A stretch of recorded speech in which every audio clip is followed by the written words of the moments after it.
감사원 감사 결과 현재 개발 진행 중인 K의 팩스용 SA 리다가 100km도 미치지 못하며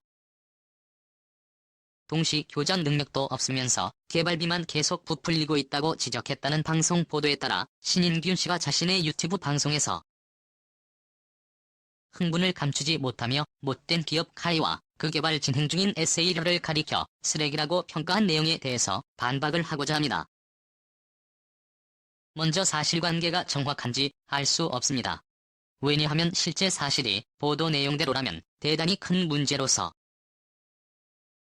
사업 자체를 폐지하든지 대안을 마련해서 전체적인 방향 수정을 하지 않으면 기존 F4 수준의 항공기나 다를 바가 없어지기 때문입니다.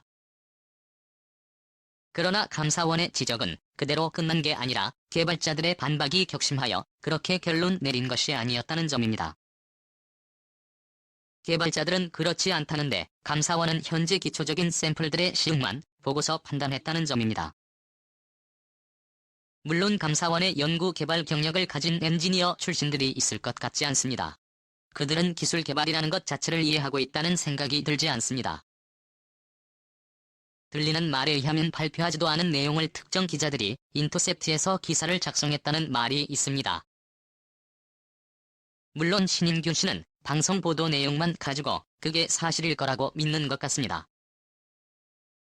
그리고 평소의 지론이었던 KTX 개발 반대론을 다시 거론한 것일 겁니다. 그러나 신인균 씨의 비난은 도가 지나쳤습니다.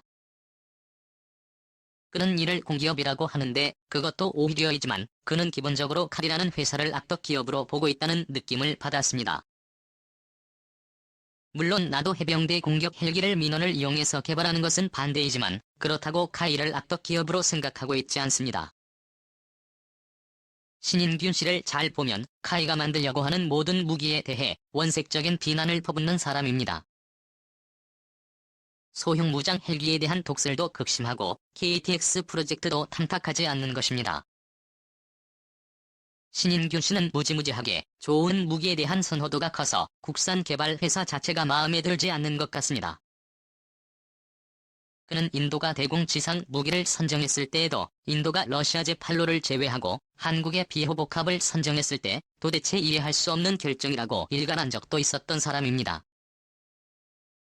다만 그의 독설은 지나친 감이 있습니다마는 국내 연구 개발자들이 밤을 새워가면서 만든 물건을 보고 개쓰레기 운운하는 것은 인성의 문제가 아닐까 생각합니다. 저는 원래 연구 개발자 출신이라서 그런지 이런 말을 들으면 마음이 많이 아픕니다. 우리가 잘 나가는 분야의 연구 개발자들은 아주 환경이 좋습니다. 가령 현재 시점에서 반도체 개발이나 스마트폰 개발자들은 과오를 펴면서 살 수 있지요. 그러나 삼성전자가 1985년에 반도체를 개발한다고 나섰을 때 연구 개발자들의 마음은 어땠을까요? 지금 카이의 연구 개발자들과 비슷합니다. 법대 출신, 경영학과 출신, 재무 출신, 정치학과 출신 타 분야 임원들이 비아냥거리는 소리를 들으면서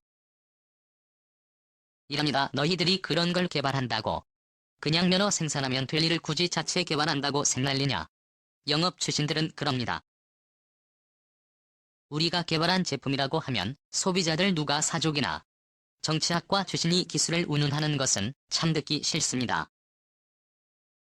기술이 뭔지나 아닐까요?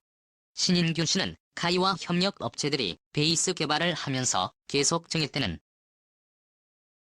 것을 보고 그들을 마치 사기꾼이나 되는 듯이 말하고 있습니다. 내가 아는 한 연구 개발자들은 사기꾼들이 아닙니다. 연구 개발자들은 대개 산속에서 수양하는 스님하고 비슷합니다. 그들은 세상 물정을 잘 모르는 경우가 많습니다. 대개 그들은 야근과 특근을 밥 먹듯이 합니다. 그들의 연구 중 가장 중요한 것은 실패 이력입니다. 실패 이력이 쌓이면서 기술을 개발하는 것이지요. 처음보다 돈이 좀 더 들고 시간도 더 들어가는 경우가 많습니다. 그리고 나면 또 욕먹습니다. 그들은 사기꾼처럼 호도하지는 마시기를 부탁드립니다. 그들 그런 분들은 아닙니다. 그분들도 다 좋은 대학 명문 대학에 나왔습니다. 그리고 사천이라는 시골에 처박혀 살고 있습니다. 이관을 갔던더니 그렇게 되었습니다. 문과를 갔더라면 서울에서 높은 빌딩 사무실에서 넥타이를 메고 일하고 있을 것입니다. 신인균 씨는 이렇게 말합니다. 그들을 굳이 평가하는 것은 아니고 국군 장병의 안전을 위해서 또 전쟁이 일어나면 승리를 해야 하고 이 모든 것은 바로 우리의 생존권이 달린 안보에 관한 문제라는 것입니다. 그래서 외제 무기를 사오자는 것이지요. 신인균 씨는 이스라엘 공군이 이라크 원전 폭격 작전을 설명한 적이 있습니다. 아주 재미있게 들었습니다. 그때 주목할 만한 것이 F-16이 날아갈 수 있는 거리를 넘어서 타격 목표가 있었다는 것이었습니다.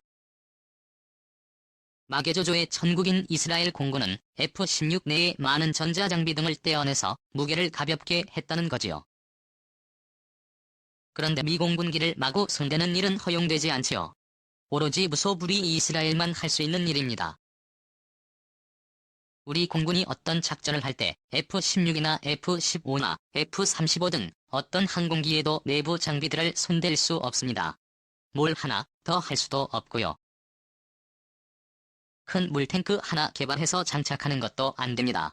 우리가 개발한 유도탄 키트는 조종사가 별도의 태블릿을 가지고 발사합니다. 전쟁이 일어나면 어떤 특수작전도 생각해내야 합니다. 우리 장비를 우리 마음대로 조작할 수 있어야 합니다. 천안함을 격침시킨 북한 잠수정은 잠수함용 어뢰를 장착하는 개조를 통해서 우리의 허를 찔렀습니다.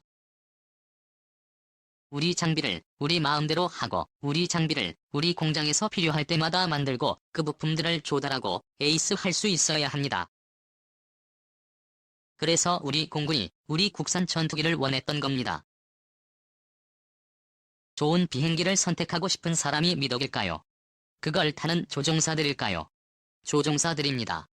KTX 개발은 공군이 추진한 프로젝트입니다. 국방부나 합참이 결정해서 공군에게 밀어붙이는 게 아니라는 말입니다. 나는 우리 연구 개발자들의 능력이 80%밖에 안 된다고 봅니다. 그러나 그들이 열정을 가지고 야근 특근으로 버티고 주위 환경이 도와주면 부족한 나머지 20%를 채울 수 있다고 봅니다. 그러나 능력이 100%라 하더라도 주위에서 발목이나 잡고 시도 때도 없이 시비를 건다면 80% 역량도 발휘 못할 겁니다. 정말 오랜만입니다. 그동안 일에 바쁘고 아이디어에 문제가 생겨 접속이 안 되는 트러블로 이 토론방에 들어오지 못했습니다. KTX의 개발 과정에 감사원 감사로 인해 시끄럽게 살펴보다 답답하여 다시 접속을 시도했더니 핸드폰 인증으로 접속이 되어 이렇게 인사를 드릴 수 있게 되었습니다. 15에서 20년 전부터 미국의 힘이 약해질 때 우리는 중1 사이에 끼어 힘들어질 수 있으니 미래를 대비해야 한다면서 함께 토론했던 일들이 새롭네요. 그때 논의했던 대부분의 기술과 무기체계가 이제 국산화되어 배치 중이고 또한 수출되고 있는 모습을 볼 때면 흐뭇한 마음이 들기도 하네요. KTX는 제가 예측한 대로 15년간 어느 정부도 명분 때문에 포기하지는 못하고 질질 끌어다 이제 시작의 비행을 앞둔 시점입니다.